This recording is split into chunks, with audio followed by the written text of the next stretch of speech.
Q Review Print Speaking to the Blind, celebrating 40 years of audio newspaper production. Welcome to this week's edition of the Herald Scotland podcast, recorded at the Bishop Briggs Media Centre by our amazing volunteers. You can get in touch with us via Facebook, Twitter or Instagram using @CuneReview, that is @ CUEANDREVIEW. You can also contact us directly by emailing information@cunereview.com. That is INFORMATION @CUEANDREVIEW.com, or by calling 0141 772 3976. That's 0141 772 3976. The Herald Scotland on Wednesday the 21st of May 2025. From the news section. Glasgow television firm STV launches new radio station. This article has been written by Scott Wright and it's being read by me, Corey. STV is to launch a new commercial radio station based in Glasgow as part of a strategic overhaul under new Chief Executive Rufus Radcliffe. The television company said the mainstream music station will be aimed at 35 to 54-year-olds and available on DAB, Digital Audio Broadcasting, radio, and online. It will be led by radio industry veteran Graham Bryce, a former Chief Operating Officer of Bauer Media UK, who launched Greatest Hits Radio across the UK. The name of the station and key presenters will be announced later this year. Alongside the new radio station, the company said it was adding a new branded content business, fan club, to productions arm STV Studios. Glasgow-based STV announced the launch as part of a refreshed corporate strategy, STV Fast Forward to 2030, which includes new financial targets for the next 5 years. The company is aiming to double revenue at productions business STV Studios to £200 million with an operating margin of 10%, and grow revenue annually in line with GDP with an operating margin of 17% to 20% at the new audience division, which combines the former broadcast and digital operations. STV is also targeting a group operating profit of £30 million to £35 million by the end of the period. Bobby Hain, Managing Director of News, Audio and Regulatory at STV, said, "We already have a strong connection with our audiences, who know and trust our brand, and radio is a natural extension for us. So we are delighted to be breaking into this market with an exciting new offering for listeners across Scotland. We have a clear ambition to be a top 3 commercial radio station in Scotland by 2030.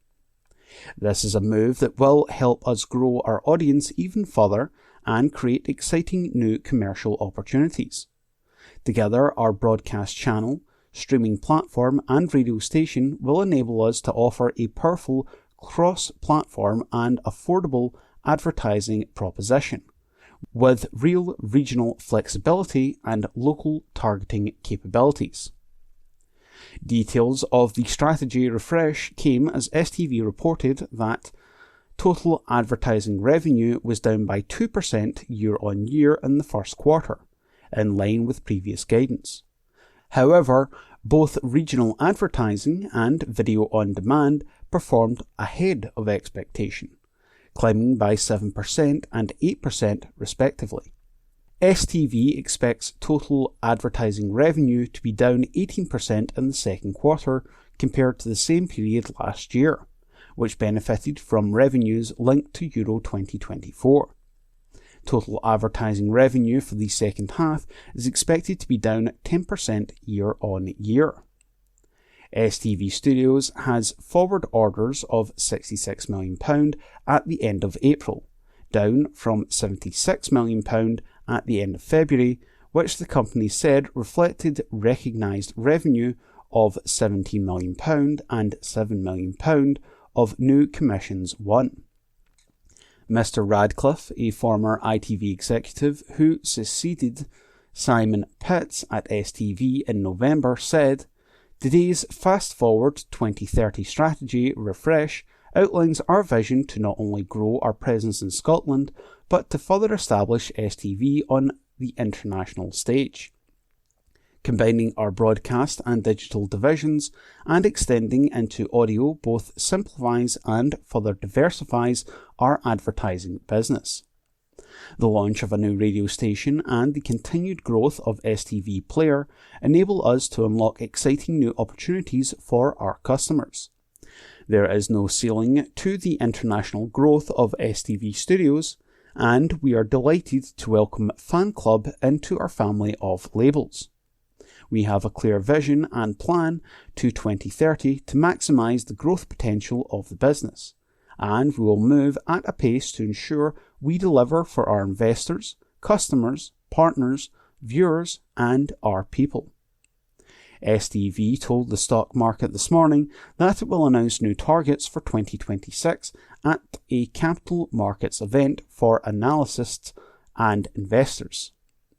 Highlights include an ambition to increase digital revenue to £30 million, grow studios revenue to between £120 million and £140 million, and deliver annual cost savings of £5 million. That article was from the Herald Scotland. It was from the news section. It was written by Scott Wright, and it was read by me, Corey. The Herald Scotland, on Wednesday the 21st of May 2025. From the news section. Police hunt Scot following fatal collision in Leeds. This article has been written by Jodie Harrison, and it's being read by me, Corey. Police are hunting a Scot who left the scene of a fatal collision in Leeds. Detectives from West Yorkshire Police's Major Collision Inquiry team are appealing for help tracing a 26-year-old Macaulay Martin from Livingston, West Lothian, who remains wanted on suspicion of causing death by dangerous driving. Teenager Ashton Kitchen White was killed when he was struck by a car in the city's Ring Road Beeston Park on Friday, May 16th. Two men, Regan Kemp, aged 26, from St Just, Penzance, and Liam Miller, aged 24, from Polbeth, West Lothian, have been arrested after handing themselves in to police in their respective areas following a public appeal for information. Both have been arrested on suspicion of causing death by dangerous driving in relation to the collision. It is thought the car was driven down from Scotland.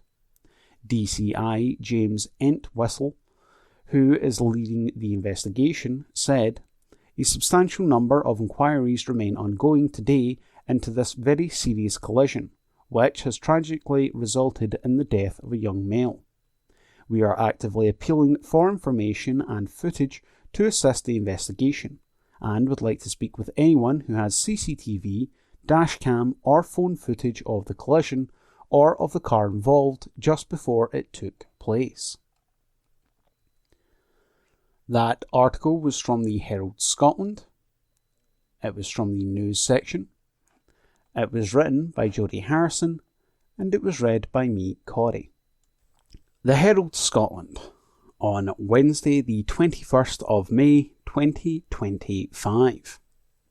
From the news section. UK's oldest polar bear dies at Highland Wildlife Park. This article has been written by Mark McDougall, and it's being read by me, Corey. The UK's oldest polar bear has died at the age of 28, after vets advised she should be put to sleep. The Royal Zoology Society of Scotland, RZSS, announced the death of Victoria after she had experienced age-related health problems and was receiving geriatric care. Victoria had lived at Highland Wildlife Park since 2015 and had given birth to 2 sons during that time, including Hamish in 2017. Brodie followed in 2021, with the latter living alongside his mother at Highland Wildlife Park. Polar bears rarely live past the age of 18 in the wild, and the wildlife charity says the fact Victoria lived until 28 is proof of the world-class care she received, and it says she has left an incredible legacy through her cubs who play a key role in the European breeding programme. Victoria was born at Rostock Zoo in Germany in 1996 and first gave birth in 2008 at Aalborg Zoo in Denmark before moving to the Highlands.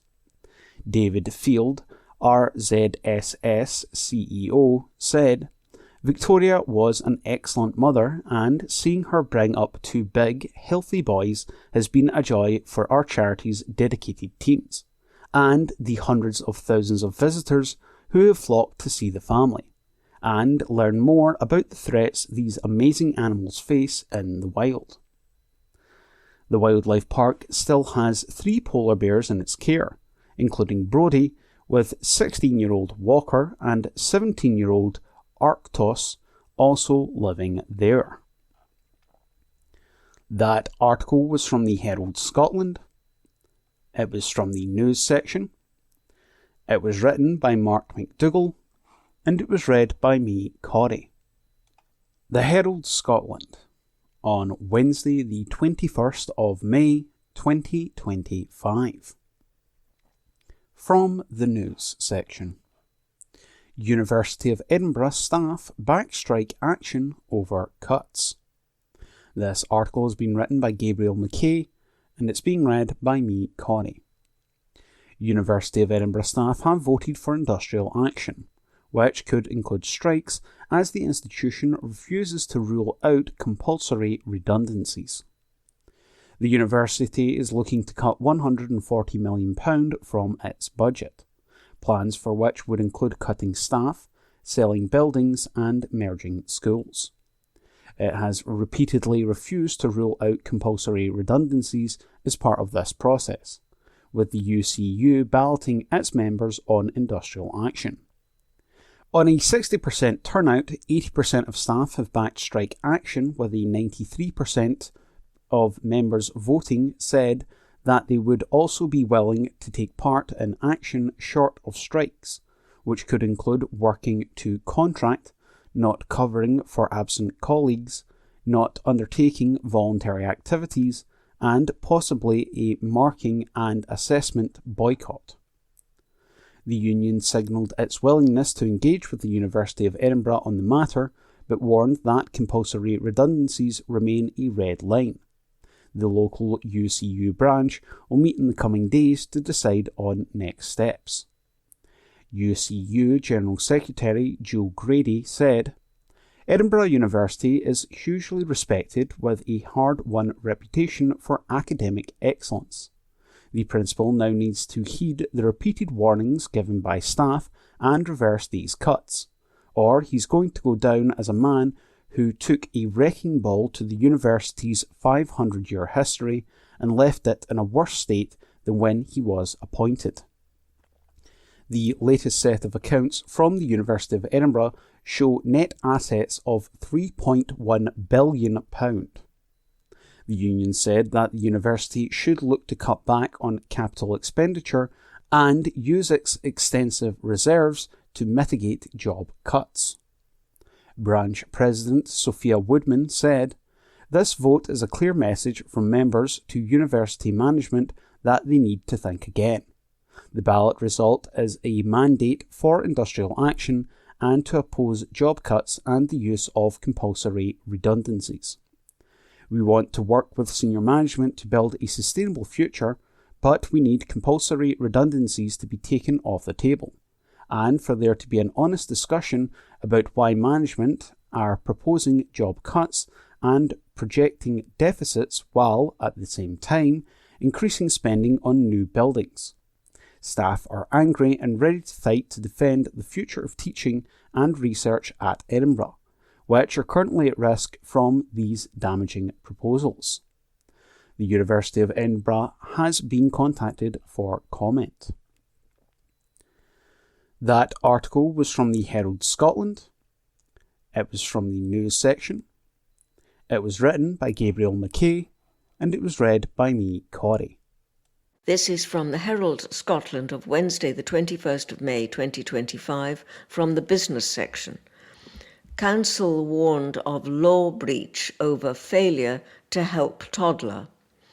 This article is by Martin Williams. Experts have warned a Scots local authority that it faces significant and actionable legal issues through a grave dereliction of a duty of care in failing to remove a lucky-to-be-alive toddler at the centre of changes to Scots housing law from an unfit council home.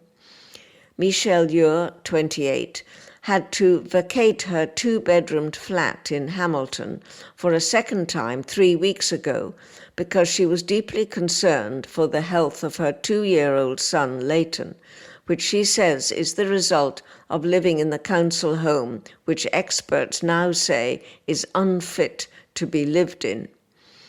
She says she had already been forced out of the flat for over a week after he was found vomiting in his sleep and in danger of choking as a result of the damp and mould-ridden conditions in the flat at the end of January.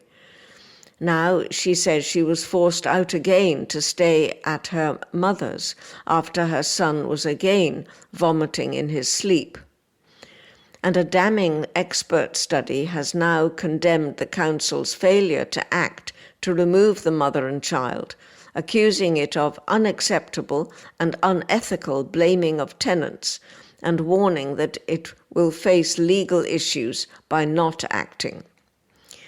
It said the continued blaming of the tenants rather than addressing the fundamental property defects and severe indoor air quality issues is unacceptable and unethical, while breaching the law on Scottish housing standards.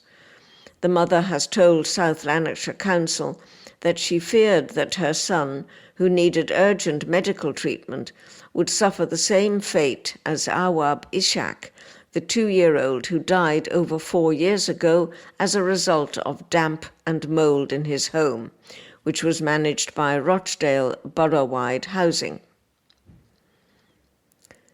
Ms. Ure's case has been credited with helping to force the Scottish Government to propose the introduction of new rules over housing standards, which is being dubbed by some as Leighton's Law after her son. But the 28-year-old mother, who has had the written support of her doctor for a move out of the flat, saying that the toddler has frequent attendances with respiratory tract infections, was told that the council that he is not a health priority for a move. But Miss Ure, who moved into the flat while pregnant 3 years ago, says conditions are exacerbating her own asthma and is upset that desperate appeals have fallen on deaf ears. Now, a new expert study of conditions at the flat, carried out at the end of April by Berwick-upon-Tweed-based indoor environmental group Healthy Homes and Beyond, has warned that the council that the flat remains unfit for human habitation and that the family should be moved out. The study, supported by a mould and air quality analysis by Sporesight, and carried out by the group's director and founder, Christine Riley-Blake, makes what it described as an urgent and immediate recommendation, stating, South Lanarkshire Council must immediately remove the Ure family and place them in safe accommodation. The property is currently unfit for human habitation and poses an imminent and unacceptable risk to their health and well-being. Miss Riley Blake, who began investigations as an independent damp and mould surveyor in the northeast of England and Scotland after her eldest daughter had such a severe exacerbation of asthma it left her fighting for her life, added, "Continued exposure to these conditions is likely to result in further deterioration of Michelle's health and poses a significant and potentially irreversible risk of long-term respiratory damage to Leighton. Your failure to act decisively in light of this medical evidence would be a grave dereliction of your duty of care. The cumulative and irrefutable evidence from my investigations, coupled with the documented medical evidence linking Leighton's illness directly to the property conditions, demonstrates a severe, ongoing, and deteriorating dampness and mold problem stemming from fundamental structural deficiencies and inadequate ventilation.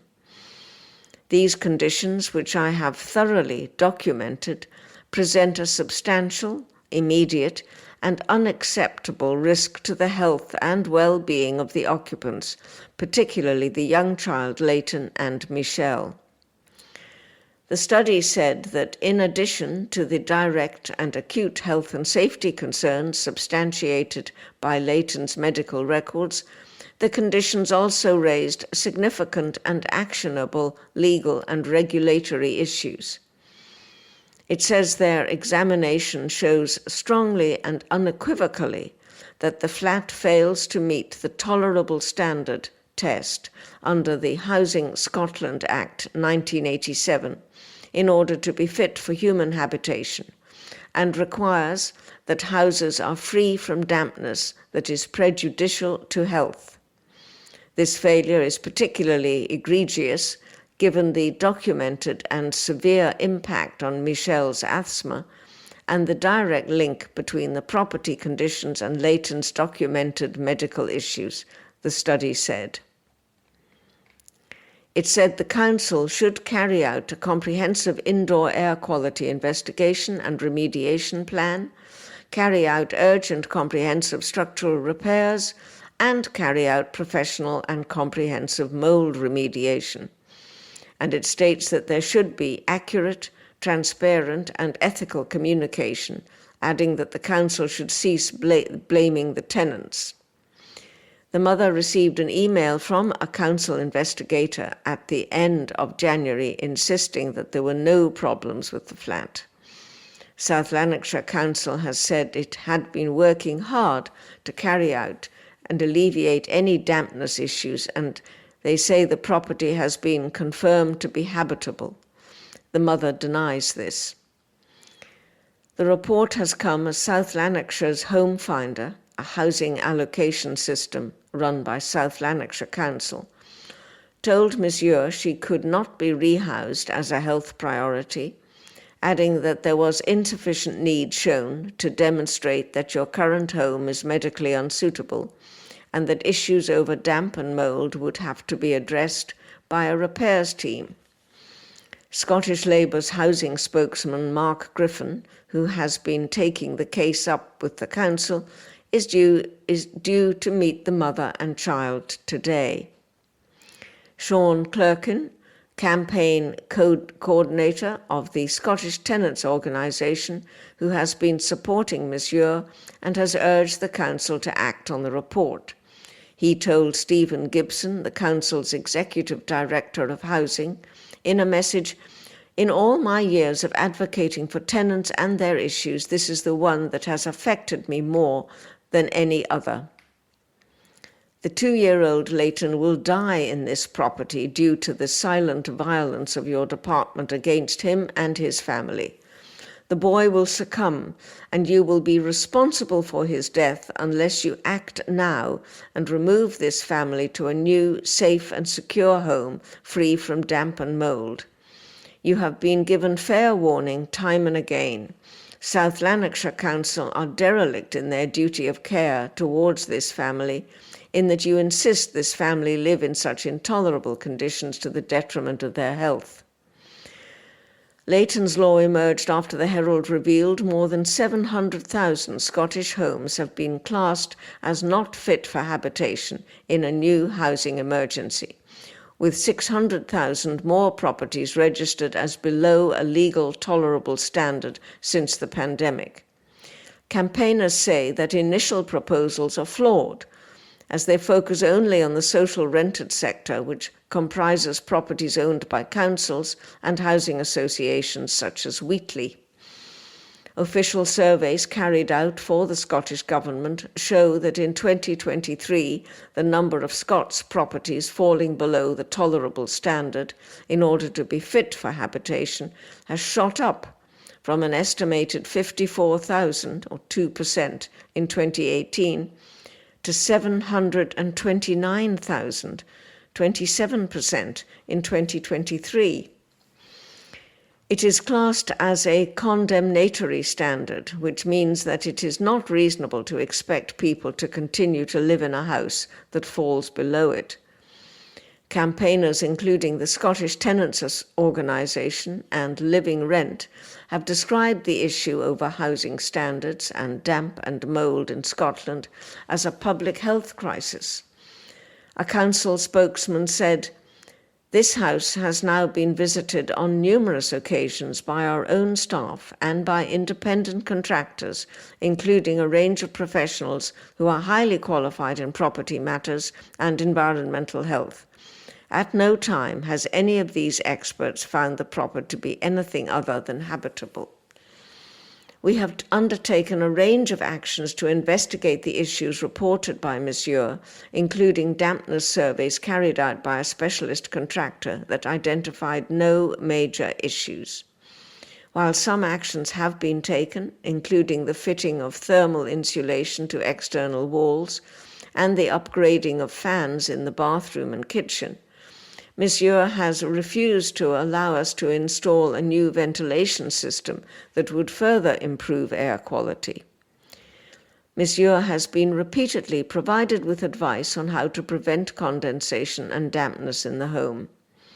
While Monsieur's request for a housing transfer has been based in part on the suggestion that our son's health is being impacted by conditions in the flat, we have been presented with no evidence that this is the case. There appears to be no such evidence in the reports commissioned by Monsieur either. However, a further inspection of the property has been arranged that will take place in the next few days. That article was by Martin Williams. From the Herald Scotland, Thursday the 22nd of May 2025, from the news section. Birdwatchers baffled as Tweed Valley ospreys caught in Ménage à Trois, by Jodie Harrison. Birdwatchers have been treated to a rarely seen, and possibly never before captured on film, free in a nest saga playing out among birds of prey in a Scottish valley. A trio of ospreys have formed a throuple with a young male living and mating with two females at the same time. Forestry and Land Scotland, FLS, cameras are capturing in real time the unorthodox behaviour of the three birds, which appear to be indulging in a form of polygamy known as polygyny. Cameras set up as part of the Tweed Valley Osprey project are providing a rare insight into the natural behaviour between the adult birds, Mrs. O, a female who has previously nested at the site, a new female dubbed F2, and young male being called New Boy, as a three-way partnership develops during the season. Despite their ferocious nature, neither female has objected to a rival getting her claws into their mate, and have been sharing food as well as living space and quality time with the young male. Both have hatched 4 eggs between them, which are expected to open in the coming weeks, with the female birds having taken turns to incubate them. It is not yet known what impact 4 demanding chicks will have on the scene of unorthodox domestic bliss playing out in the treetops. Tweed Valley Osprey Project Coordinator, Diane Bennett, said, "So far things are looking good. The females seem amicable and tolerant with both having mated with the male bird and laying 4 eggs between them. The only tension witnessed so far has been on the arrival of a fish delivery from the male, as the two females both make a grab at it. Mrs. O usually wins the fish and flies off to feed, but has been seen to return with a portion remaining and letting the other female have it. Ms Bennett said the trio's nesting arrangements was very rare and the first time it had ever been seen on live stream camera. Similar mating setups have been observed, but only through distant observation. Ms Bennett added, "Getting to watch this saga close up as the season unfolds is exciting both for the drama, but also for the important research insights it will allow. The background and identity of the new arrivals is unclear, as, while they both have British Trust for Ornithology, BTO rings to generate information on the survival, productivity and movements of birds, they are not fitted with coloured, alphanumeric Darvic rings that allows researchers to identify individual birds. Mrs O is also only fitted with a BTO ring, but because she has been returning to the site for several years, she can be identified from her head markings. The Tweed Valley Osprey Viewing Centre in Glentress is accessible to all users. Ospreys have been continuing to breed here since the 1990s, and the project, funded and managed by FLS and supported by a team of volunteers, aims to protect and provide safe places for them to settle and nest.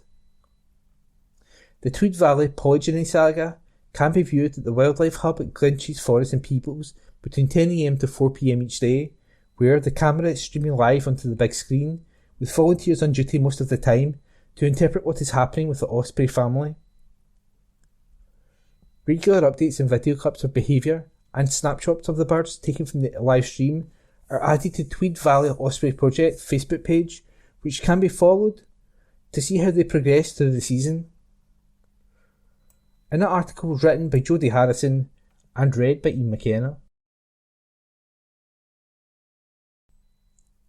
From the Herald Scotland, Thursday the 22nd of May 2025, from the news section. Electric ferry begins trial runs between Orkney Islands. Article written by Jodie Harrison. An electric ferry has begun a 3-year trial operating between some of Scotland's furthest flung islands. It is hoped the hydrofoil vessel will cut journey times and be better for the environment by cutting greenhouse gases. The boat, named Zevy 1, is being deployed to serve a route that connects the Orkney Isles of Chappensay, Egglesay, Wyre and Rousay with Kirkwall on 4 daily rotations. The ferry has been built by Artemis Technologies in Belfast, and the £150 million trial is part of the Electric Orkney project, funded by the UK Government's Zero Emission Vessel and Infrastructure (ZEVI) fund.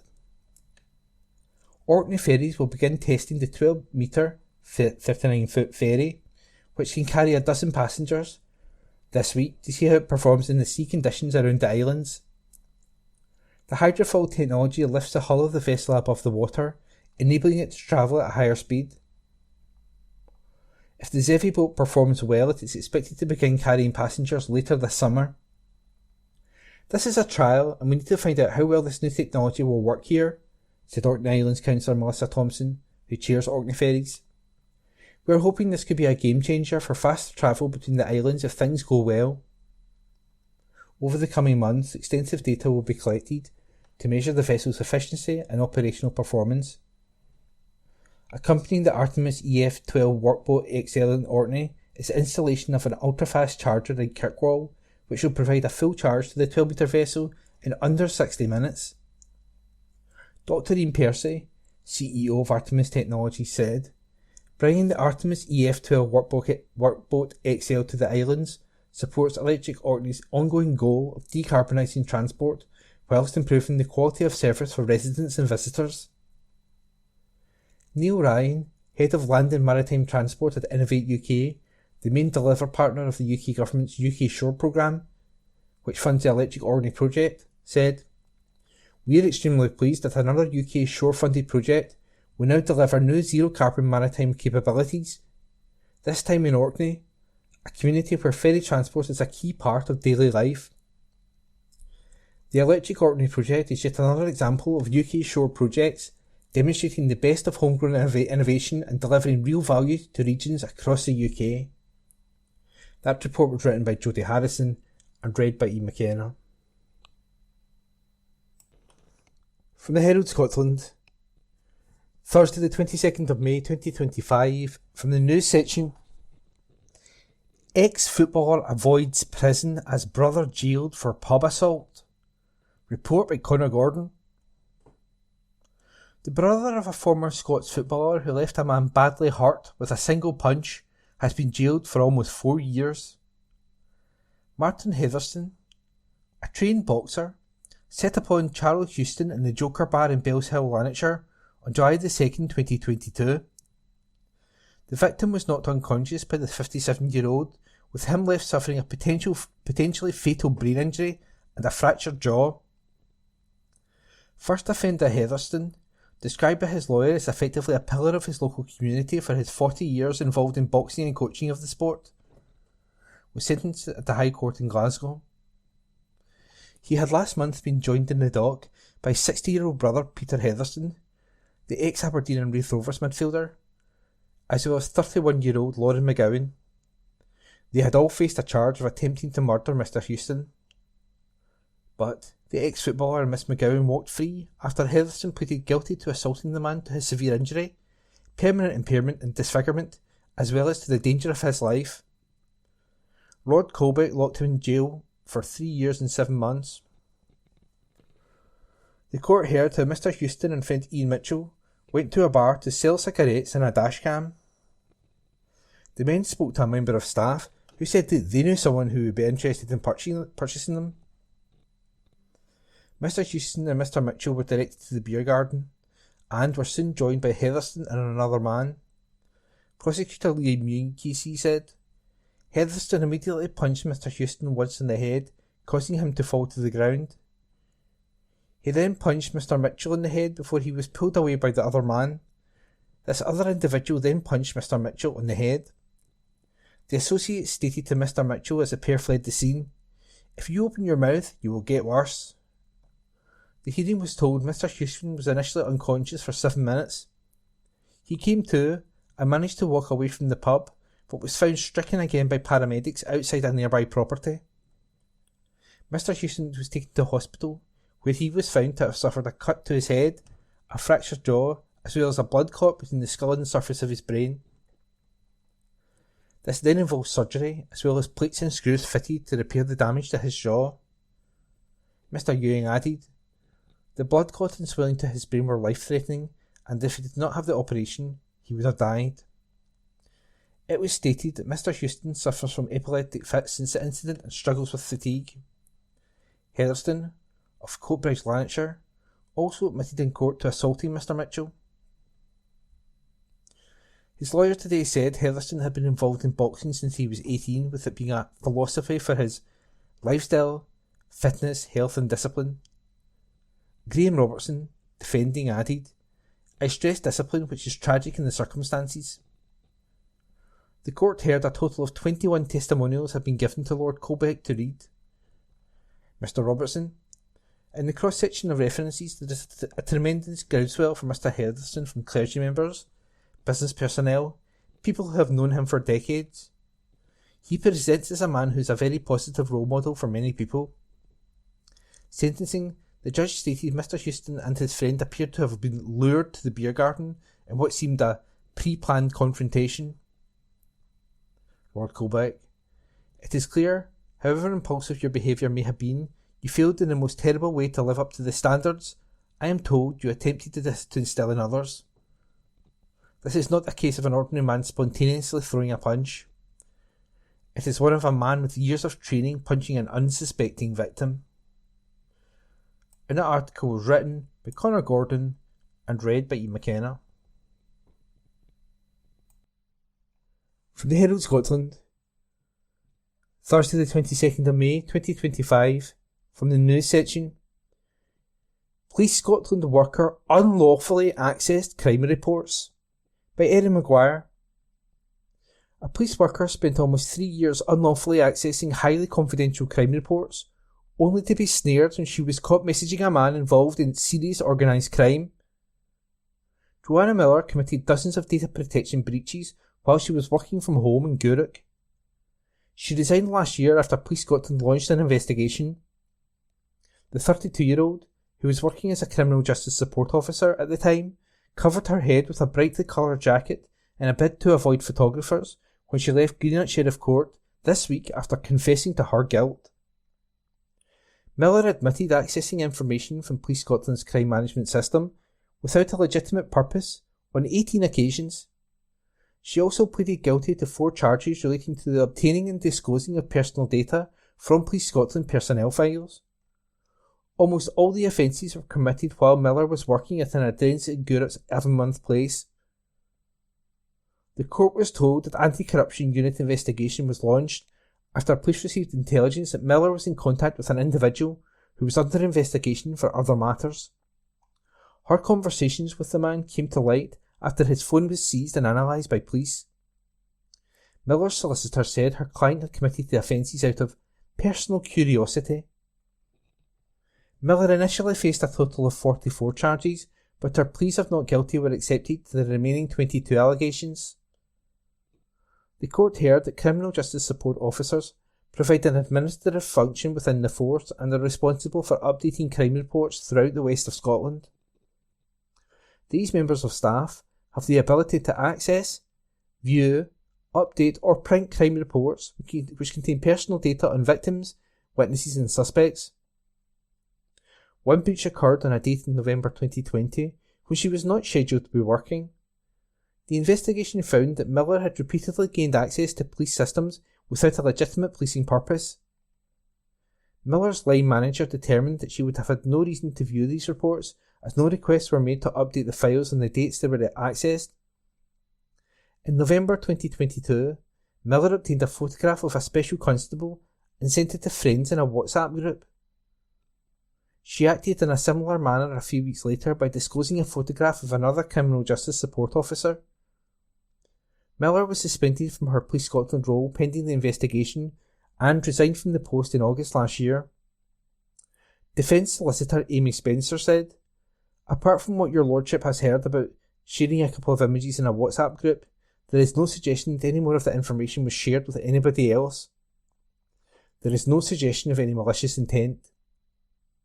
Ms Spencer added, "Her life since the investigation commenced has been on hold. She has been unable to apply for jobs with this hanging over her head." Sheriff Sean Lynch asked whether the involvement of the man whose phone was analysed was fortuitous and that there was nothing more sinister at play. A fiscal depute confirmed that while Miller had been in contact with the man, there was no suggestion that their conversation included the matters which brought her to court. Sheriff Lynch told Miller, "Despite the concession that has just been made by the Crown, the fact of the matter is that this is a course of conduct which amounted to 22 offences over a period of almost 3 years. Miller was warned she could face a substantial fine for the offences. Sentencing was deferred until June the 10th to allow the court time to find out more about her financial circumstances. A spokesperson for Police Scotland told our sister title, the Greenock Telegraph, "We are committed to building public trust and confidence and maintaining the consent which is crucial to our ability to keep our communities and citizens safe. We will investigate complaints against any officer or member of staff who does not live up to our standards and values." An article written by Erin Maguire and read by Ian McKenna. This is from the Herald on Friday 23rd May 2025 from the Arts section. Ollie Murs cancels Glasgow Hydro gig after 5 songs by Nicole Mitchell. Ollie Murs walked out of his Hydro gig after just 5 songs due to health concerns. The singer, who first rose to fame on the X Factor in 2009, was performing at the Finnieston venue on Thursday night, May 22nd, as part of his 15 Years of Hits tour. However, he was forced to cancel the show shortly after it started as he was struggling with his voice. In a video shared on Instagram stories after the show last night, Mars said he was so sorry I had to walk off after 6 songs. The Troublemaker singer said, "I've never done this in 15 years. Most of the time as singers, you can kind of get through it if your voice isn't 100%. But I walked out tonight thinking my voice was great. Yeah, I maybe felt a little bit run down, but I didn't think I couldn't do the show or I wouldn't have come out there otherwise. So to walk off after 6 songs, as I said on stage, I'm so sorry. He continued, as you can probably hear from my voice, it just sounded rubbish, and it's unfair for you guys to have to come and see me spend all that money. You deserve the best show and me being at my best. I'm so sorry from the bottom of my heart. Murs revealed he was planning to see a doctor and would try my absolute best to make it to shows in Manchester, Birmingham and London, which are set to take place this weekend. Taking to X after the show, one disappointed fan posted, Ollie Murs walking off stage in Glasgow 5 songs in, could cry. Better be coming back and I better get first pick. Another person wrote, 1 minute Ollie Murs' voice is fine and the next he sends everyone home after just 5 songs at a packed OVO Hydro in Glasgow complaining of vocal issues. On TikTok, one concert goer posted a video captioned, Ollie Murs has to reschedule his voice went after 5 songs. Get well soon, Ollie. Those 5 songs were amazing. Murs performed at the Hydro earlier this month on his 15 years tour, with the 41-year-old telling the audience, 15 years I've been doing this, and Glasgow is always the best place for a show. That article was by Nicole Mitchell. This is from the Herald on Friday 23rd May 2025. From the Arts section. The Herald journalists scoop prizes at the 2025 Scottish Press Awards. By Mark McDougall. The Herald journalists scooped 4 prizes at the 2025 Scottish Press Awards on Thursday night. Danny Garavelli picked up 2 awards, while Martin Williams and Kevin McKenna also got their hands on trophies, and there were a host of runner-up prizes for staff too. The 2 awards picked up by Danny saw her named Columnist of the Year as well as Interviewer of the Year. And it was a Herald first and second in the Reporter of the Year category as Martin claimed the top award while Caroline Wilson was named as the runner-up. Kevin picked up Feature Writer of the Year during the ceremony, and there were a further 5 runners-up for the Herald over the course of the rest of the night. Former health correspondent Helen McArdle was named runner-up in the Specialist of the Year category, while Rob Robertson and Susan Egglestaff were second place in the Sports Journalist and Sports Columnist category respectively. Neil Mackay was runner-up in the Arts and Entertainment category, while Ailsa Sheldon picked up in the Food and Drink Writer category. That article was by Mark McDougall. From the Herald Scotland, Monday the 26th of May 2025, from the sports section, Aberdeen Celtic shock, a throwback to golden days for a battered city, by Stephen McGowan. Willie Miller always had a strange way of raising a trophy. Where other captains went straight up and over the head, Aberdeen's greatest player splayed 2 arms in opposite directions and clutched the cup in one hand. From Glasgow to Gothenburg, the one-handed lift became a potent symbol of Aberdeen power. The Granite City was an intoxicating place to be in the 1980s. Success and prosperity stalked the streets, and even impoverished students, like this one, could smell the money. On cup final days, a convoy of buses filed south to taunt fans of Celtic and Rangers over life in their Glasgow slums. By 11 p.m, the victorious horde would be back in town, heading to Ma Cameron's or the Prince of Wales to spend their disposable income on a celebratory nightcap. By the 1990s, the trophies, like the oil, had slowed to a trickle. Planners approved giant shopping arcades either side of Union Street and, like most main streets, all the old thoroughfare has to offer these days is vape shops, fast food joints and vacant signs. For Aberdeen, then, the Scottish Cup is more than a rare bloody nose for Celtic. It's an injection of civil pride to a city battered by a decline in oil and gas production, job losses, pay cuts, plunging house prices, and a football team which spent years failing to win a goldfish in a fair. When the supporters' buses hit Union Street on Saturday night, it felt like old times. No one gave them an earthly of rolling back the years at Hampden. No one, that is, but the legendary captain who acquired his godlike status by lifting all those trophies with one hand. The Nostradamus of the North East, Miller caused some guffawing among Celtic supporters heading for the National Stadium when he took to the Sports Sound airwaves and predicted a penalty shootout and some Dimitar Mitov heroics. They are not laughing now. It's not hard to imagine what the reaction might have been if Jimmy Thielen's men had gone down meekly to Celtic yet again. 3 times this season his team has shipped 5 goals or more to the champions. Another walloping and the knives would have been out. It doesn't take much these days. Since 2019, when Chairman Dave Cormack took charge, Aberdeen have gone through 5 managers.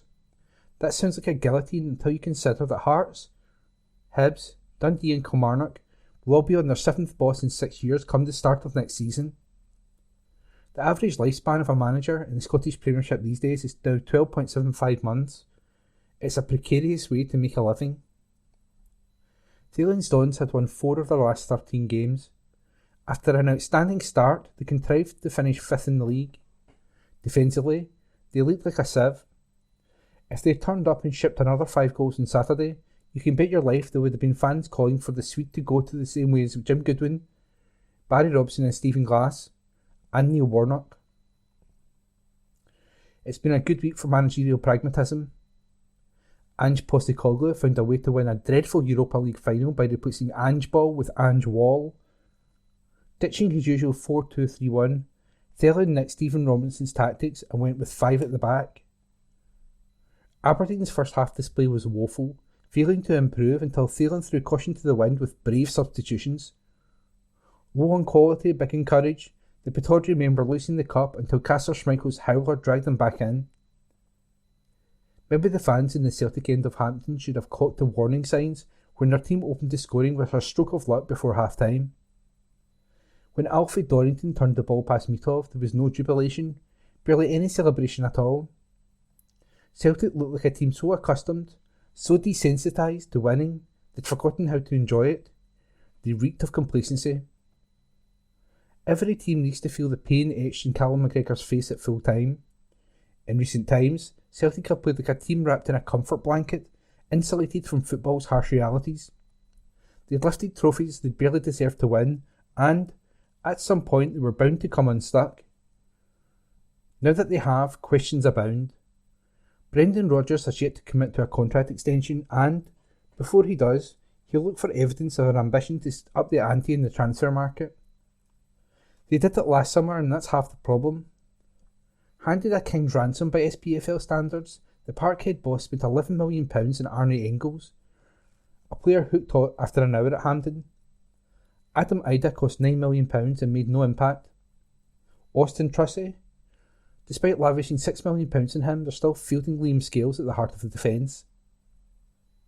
For the Celtic board, this stuff poses a fiscal dilemma. The choice seems to be to trust Rodgers with tens of millions of pounds for more of the same, or reverting to type by targeting project players in the £2.5 to £3 million range. The middle ground never seems to get a look in. A club with £80 million in the bank shouldn't be finishing a cup final against Aberdeen with Johnny Kenny up front, Greg Taylor in midfield, the infuriatingly inconsistent Yang shanking cross after cross off the pitch, and Schmeichel chucking in goals. Take the injured duo of Jota and Reo Hatate out, and the squad lacks depth and quality, a situation exacerbated by the sale of the unhappy Kyogo Furuhashi to Rennes in January. Rodgers can't escape scrutiny for what happened at Hampden. It didn't feel right to go with the same starting 11 as Trophy Day against St Mirren when some players seemed more intent on playing their way out of the Hampden team than playing their way in. Nicholas Kuhn started the season like a man on fire and finished it playing like a man with one eye in the exit.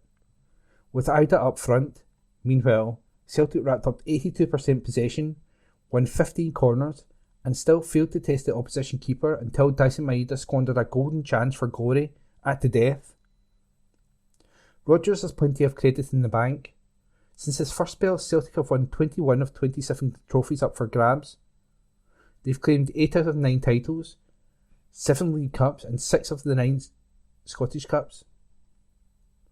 They've wrapped themselves so tightly around Scottish football you can hardly blame fans of the other clubs for laughing up their sleeve at their weekend demise.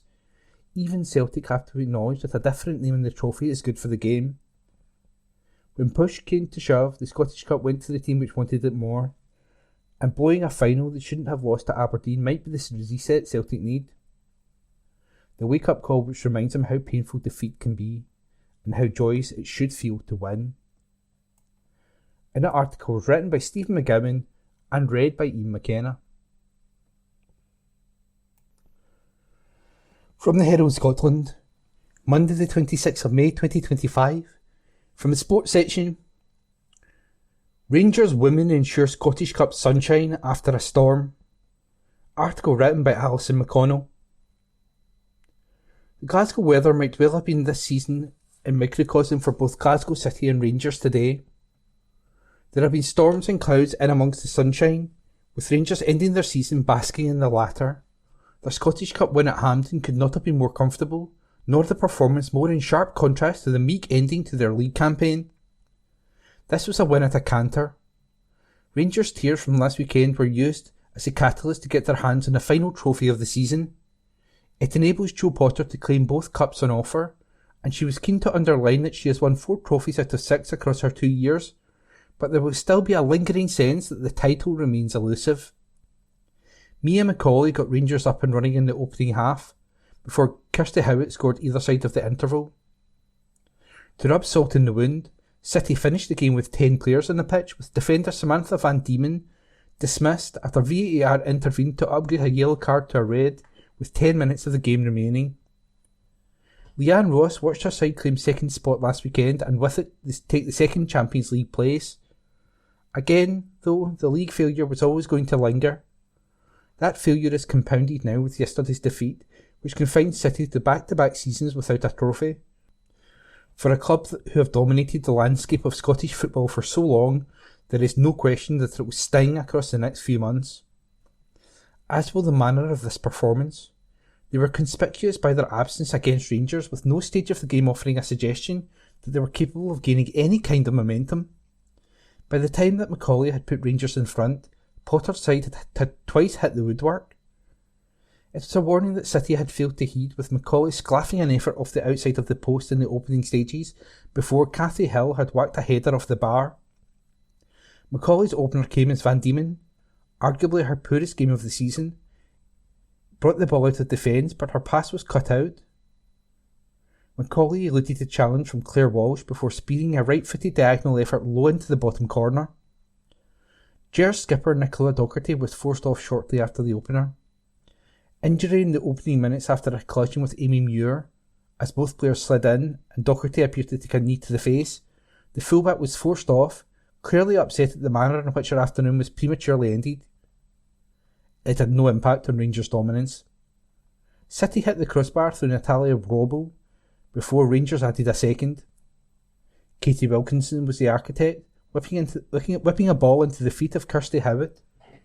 She brought it down, sent Van Diemen the wrong way with a slight feint, before turned and driving a low effort beyond Gibson. It could have been game over for the Petershill side. Gibson was forced into a stop after McCauley was allowed to break through 1-on-1, with the stopper speeding herself to deny the teenager. City tried to force their way into the game before the break, but their pressure came to nothing as Rangers headed into the interval in firm command of the game. The second period was still in its infancy as Rangers put it to bed. Chelsea Cornet broke through City's back line and squared the ball across the 6-yard mark, with Howat sliding in to beat Gibson. City appealed for offside, but television images showed that Cornet was well on as she ghosted in behind. City's lack of composure when they did get into decent areas undermined any hope they had of hauling themselves back into the game. Nicole Kozlova ought to have burst the net when she was picked out inside the box, and, with the goal gaping, she inexplicably hit her effort wide of the target. From there on, Rangers headed to the other side of the park and flirted with a fourth. Gibson had to deny Macaulay as the Ibrox side kept at it. For all that Rangers were on top, Potter remained on edge as she patrolled her technical area, constantly barking instructions. Van Diemen's dismissal caused confusion inside the stadium. VAR is not in use across the women's game, with a long delay to check Van Diemen's foul. Rangers could have had more. Jane Ross, on her final appearance as she now heads into retirement, unselfishly squared for Rio Hardy, who blazed widely wide when she should have buried it. Rangers could afford to be slack by then. There remain questions to be asked over the summer, but one suspects their break will offer more relaxation than City's. In an article written by Alison McConnell. From the Herald Scotland, Sunday the 25th of May 2025, from the news section. Broadcaster and former BBC executive Alan Yentob dies aged 78. Article written by Kerry Ann Roper. Former BBC executive and TV presenter Alan Yentob has died at the age of 78, his family has announced. Yentob joined the BBC as a trainee in 1968 and held positions as controller of BBC One and BBC Two, director of television, head of music and arts, as well as the director of BBC Drama, Entertainment and Children's. A statement from his family, released by the BBC, said Yentob died on Saturday, May 24th. His wife Philippa Walker said, "For Jacob, Bella and I, every day with Alan held the promise of something unexpected. Our life was exciting, he was exciting. He was curious, funny, annoying, late and creative in every cell of his body. But more than that, he was the kindest of men and a profoundly moral man. He leaves in his wake a trail of love a mile wide." During his tenure at BBC Two, he was credited with the revitalisation of the channel, with commissions like Absolutely Fabulous, starring Jennifer Saunders and Dame Joanna Lumley, art series The Late Show, and Have I Got News For You, which later moved to BBC One. He also launched CBBC and CBeebies. His drama commissions included Middlemarch and Pride and Prejudice, which cemented actor Colin Firth's status as a heartthrob, as well as Ballycus Angel, and he also took the decision to cancel Spanish set soap El Dorado in 1993. He also previously edited and presented the arts documentary series Imagine from 2003. In 2015, he stepped down as BBC creative director, saying at the time that his role at the charity Kids Company was a serious distraction. Yentob, who was chairman of trustees at the charity, faced scrutiny over his role, as well as claims he tries to influence coverage at the corporation of its troubles. He always insisted there was no conflict of interest in his decision to call Newsnight about its investigation into Kids Company, and had not abused my position at the BBC. The BBC's Director General Tim Davie said, "Alan Yentob was a towering figure in British broadcasting and arts. A creative force and cultural visionary, he shaped decades of programming at the BBC and beyond, with a passion for storytelling and public service that leaves a lasting legacy. For nearly 60 years, Alan championed originality, risk-taking and artistic ambition. From Arena to Imagine, from commissioning groundbreaking drama to giving emerging voices a platform, his influence is woven into the fabric of British cultural life. He believed profoundly in the BBC's role as a home for creativity, curiosity and the arts, accessible to all. But Alan was more than a pioneering creative. He was an unforgettable presence. Engaging, witty and endlessly curious, he brought energy and warmth to every conversation. He was generous with his time, fierce in his convictions and full of joy in the work of others. To work with Alan was to be inspired and encouraged to think bigger. He had a rare gift for identifying talent and lifting others up, a mentor and champion to so many across the worlds of television, film and theatre. Above all, Alan was a true original. His passion wasn't performative, it was personal. He believed in the power of culture to enrich, challenge and connect us. We have lost one of the great creative spirits of our time, but his programmes, His voice and the generations he inspired will live on. Our thoughts are with his family and loved ones. Alan will be hugely missed as a friend, a colleague, and one of the defining figures in the story of British culture. Yentl was awarded an honorary Doctor of Letters from De Montfort University, Leicester, in 2005. In 2024, he was made a Commander of the Order of the British Empire, CBE, by the King for services to arts and media. An article was written by Kerry Ann Roper and read by Ian McKenna. Sunday the 25th of May 2025, from the Herald Scotland, Business Section, Business Weekly, by Brian Donnelly. A landmark former brewery is to be transformed into homes. It comes after plans to demolish a number of former brewery buildings as part of a development of 168 new homes were approved. The demolition would involve less valuable parts and buildings of the brewery, and the proposal successfully retains the most valuable parts of the listed buildings, planning officials said. However, the development will include the demolition of the landmark Edinburgh building that bore the company name and a clock. Artisan Real Estate said in a statement with Shepherd Robson that the maltings block of the former Caledonian Brewery, which was rebuilt in the 1990s following a fire, is to be removed, with homes and the footprint of the original building created in its place. David Westwater, Artisan's managing director for Scotland, said, "This is a hugely exciting opportunity to breathe new life into a complex and historically important city centre site, providing a high quality mix of new homes and affordable housing in line with the Council's policy to help tackle the city's housing emergency." Owner of Glasgow's Horseshoe Bar forecasts £130 million cost rise. The pub giant, which owns Glasgow's renowned Horseshoe Bar, among a vast portfolio across the UK, has warned of further cost hikes on the horizon, as it declared profits for the current year will come in at the top end of analysis expectations. Mitchells and Butlers told the stock market last week that it expects an annual cost to rise by around £130 million in 2026, citing the annualisation of labour cost increases following the rise in employer national insurance contributions that took effect in April and indications of food cost rises, notably for meat. The company, which owns O'Neill's, All Bar One and Harvester chains, said its guidance on a cost rise of around £100 million for this year remains unchanged. It noted that this year's cost hikes will be driven largely by increases in the national living wage and employer NICs, which will impact from the second half.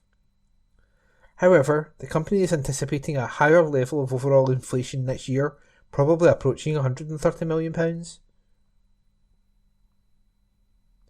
Scottish tech company reveals plans to double job numbers.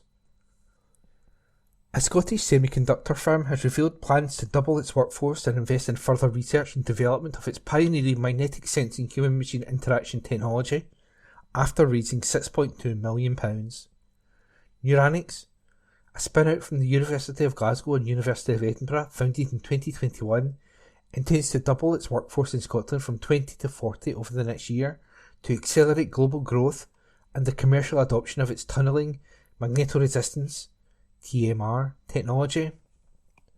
The Glasgow-based company's ultra-sensitive, low-power and scalable sensors detect tiny magnetic signals from the human body, enabling precise tracking of muscle activity for gesture recognition and heart signals, all without skin contact. Neuranics magnetic sensing technology, which the company has noted has applications in health, fitness and the metaverse, is aimed at offering improved accuracy, reduced power consumption, and the potential for continuous monitoring from anywhere in the world. Golfing as they did it in Edwardian times at King Arroch. Believed to be the only pure hickory golf course in Europe, the greens and cors at King Arroch in Fife are hand cut, with fairways and tees mowed using 1920s style trailed gangs. No fertiliser or artificial irrigation are used anywhere on the course, which provides a more natural, less manicured and therefore more authentic feel. Originally created by and for the Sharp family, today the 9-hole course and its surrounding estate is owned by the National Trust for Scotland. Visitors are issued with 5 original 1900s hickory clubs, a spoon, a driving iron, a mid-mashie, a mashie niblick, and a putter, then guided through the ways of Edwardian golf. It is open from March through to the end of October and welcomed more than 1,000 golfers last season. Manager David Allen says numerous tour professionals have played the course over the years, but no one has ever broken the course par of 34. And that was the Business Week column put together by Brian Donnelly.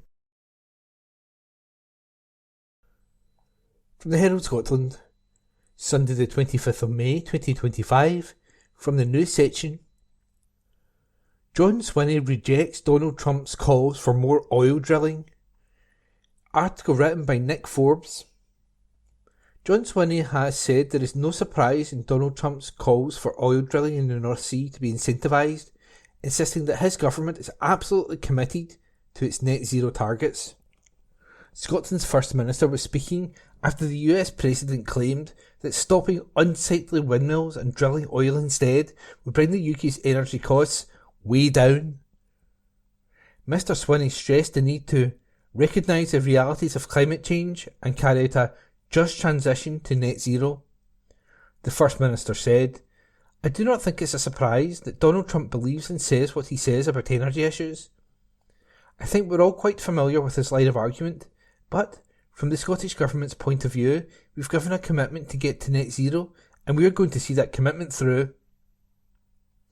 The First Minister added, "The need to take climate action is absolutely central to what all governments have to do, and the Scottish Government is absolutely committed to that journey." He said that shift from fossil fuels to renewable energy needed to take place in a managed way, and that there are huge opportunities in Scotland for renewable energy. "That's exactly the approach we will take, and we're now achieving great success in the rolling out of renewable technologies in Scotland," he said. The Scottish Government has committed to a target of net zero carbon emissions by 2045, something the Conservatives described on Friday as a pipe dream due to what they said was the snail's pace of change. The Tories said that, based on current projections, it could take until 2080 for the country to achieve net zero status, and that there would be eye-watering costs if the target is to be achieved. Mr Swinney rejected this characterisation, insisting, "What my government will do is what we always do, which is we'll look at the evidence, we'll take the practical steps, and we'll deliver on our commitments, and that's what we do." He also pointed out that the Conservatives have previously supported the 2045 target in the Scottish Parliament. And that article was written by Nick Forbes. From the Herald Scotland, Sunday the 25th of May 2025, from the news section. Man charged over alleged fight on busy Glasgow road. Article written by Donald Erskine. A man has been charged in connection with an alleged fight which left another man injured after the Scottish Cup final. The incident occurred around 7:15 p.m. last night, Saturday, May 24. Police swarmed the area after reports of alleged fighting between groups of men. One man was found injured by police, but refused treatment from emergency services. Police then arrested and have charged a 23-year-old man in connection with the incident. He's been released from custody and will appear at Glasgow Sheriff Court at a later date. Footage of the incident appears to show groups of football fans fighting. Alleged footage of the incident shows one group facing off with the other as they attempt to board a bus on a busy road. The footage of the alleged incident also shows fighting breaking out between the groups as another group of people fought to help someone on the ground in the middle of the junction with Calder Street. The incident occurred after Aberdeen beat Celtic in penalties in the Scottish Cup final at Hampden. A Police Scotland spokesperson said, "Police received reports of a disturbance on Cathcart Road in Glasgow around 7:15 p.m. on Saturday 24th of May 2025. Officers attended, and a man was found injured. However, he refused medical treatment. A 23-year-old man was subsequently arrested and charged in connection with the incident. He was released on undertaking to appear at Glasgow Sheriff Court at a later date. Further inquiries into the incident are ongoing. An article was written by Donald Erskine and read by Ian McKenna. This is from the Herald Scotland of Tuesday, the 27th of May, 2025, from the Voices section. Some unflattering comparisons for Scotland to absorb. This article is by Stuart Patrick. In his recent programme for government, John Swinney made a welcome commitment to increase the funding for the International Trade Partnership Programme with Scottish Chambers of Commerce. The aim of the programme is simple: to help more Scottish companies to expand into overseas markets. In May last year, Glasgow Chambers of Commerce leveraged the programme to lead a group of smaller companies from a variety of sectors out to Singapore to explore the scope for new business both in Singapore itself and in the surrounding Southeast Asian region. We made significant progress linking our delegation to trading opportunities, but we also heard many views about the vitality of Singapore's economy. It was therefore fascinating to read the report on Singapore's economic success recently published by Oxford Economics for the Hunter Foundation. Several columns have already been written in response, with some challenging the relevance of Singapore's experience to the economic challenges we face here in Scotland. I have no doubt that Sir Tom Hunter relishes the debate. The transformation of Singapore's economy is undeniably extraordinary. In 60 years, the country has changed from one of the world's poorest and most resource-limited states into the 8th richest in the world, with a gross domestic product, or GDP, per capita 1.4 times higher than the UK. Understanding how this was achieved is well worth our attention. There are some unflattering comparisons for Scotland to absorb in education outcomes, population health, and industry productivity. The quality and efficiency of Singapore's transport infrastructure and the management of its public realm are all immediately apparent to any first-time visitor. Singapore has not just caught up economically with the more established developed countries, it has well surpassed them. The section to which I was especially drawn was that on Singapore's research and innovation. The country now consistently ranks among the top 10 nations of the Global Innovation Index produced by the World Intellectual Property Organization. This success is underpinned by strong government direction, guided by a long-term innovation strategy that clearly defines national research priorities. Our own delegation met with the Agency for Science, Technology and Research, which leads so much of that work. We could see how advanced their thinking is and how much of an advantage there is in having a clear and consistent commitment to developing expertise in a targeted range of technologies. I know the usual argument against government innovation strategies is that governments should not get involved in picking winners. They will more than likely get it wrong. Well, Singapore offers a compelling counterexample. Take just one case study.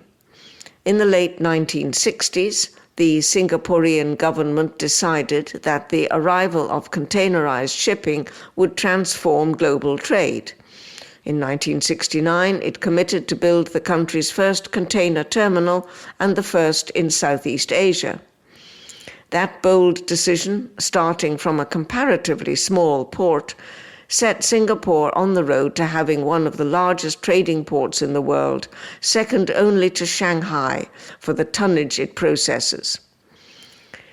The Hunter Foundation's report argues that Scotland should concentrate its efforts on a small number of high-growth sectors, choosing renewable energy and the low-carbon economy, life sciences, and medical technology and software, big data, and artificial intelligence. We can debate whether these are the only options. They are all certainly set out in the UK's industrial strategy, but so too are advanced manufacturing, financial services, and the creative industries. Each offers its own potential for economic growth and global competitiveness. We also have a national network of what are named catapults, centres of innovation excellence, part funded by government and spread around the UK, all aiming to find ways of accelerating technology research into commercial exploitation. In Glasgow, for example, the National Manufacturing Institute for Scotland, the Offshore Renewable Energy Catapult, the Satellite Applications Catapult, the Medicines Manufacturing Innovation Centre, and the Compound Semiconductor Applications Catapult are all part of the wider UK network. Without going into the specifics of each technology, my point is simple. We have a rich set of options we could exploit, and these are all emerging from our genuinely world-leading academic institutions. We already have examples of agencies like Singapore's Agency for Science, Technology and Research. The UK government has been doing the consultation work to decide what the national industrial strategy should be. The point is that we have all the ingredients needed to rise to the challenge posed by the Hunter Foundation report and to position Scotland at the forefront of high potential sectors. I would add one other ingredient that we are experimenting with in Glasgow. Both the University of Strathclyde and the University of Glasgow are using the Innovation District concept to nurture complex systems of innovation support. The idea is to bring academic research teams, entrepreneurs, businesses both large and small, investors, government agencies, and civic bodies all together in relatively small geographies, making it more likely they will collaborate and turn technology into commercial success. Glasgow has 3 very different innovation districts already in place, in our city centre, along the River Clyde, and at Glasgow Airport. One consequence has been the emergence of Glasgow Technology Week, delivering more than 40 events exploring all that is happening in the city region. And Glasgow Technology Week is taking place right now. There are many aspects of the Hunter Foundation report that are deeply sobering. But I would argue, at the very least, that we can make meaningful and early progress in developing our innovation economy. Singapore currently ranks 4th in the Global Innovation Index, with the UK close behind at 5th, which is evidence that the foundations are already in place. The Scottish Government's International Trade Programme is helping small and medium-sized companies grow their exports. It is also giving Scottish companies and chambers of commerce the chance to learn how other countries are developing their innovation economies. We will be back in Singapore in the autumn, and we will be reflecting on the insights and challenges set out in the Hunter Foundation report. That article was by Stuart Patrick, Chief Executive of Glasgow Chamber of Commerce. That concludes this week's edition of the Herald Scotland podcast. Please remember to subscribe to our channels, Tune Review, and tell your friends about our service.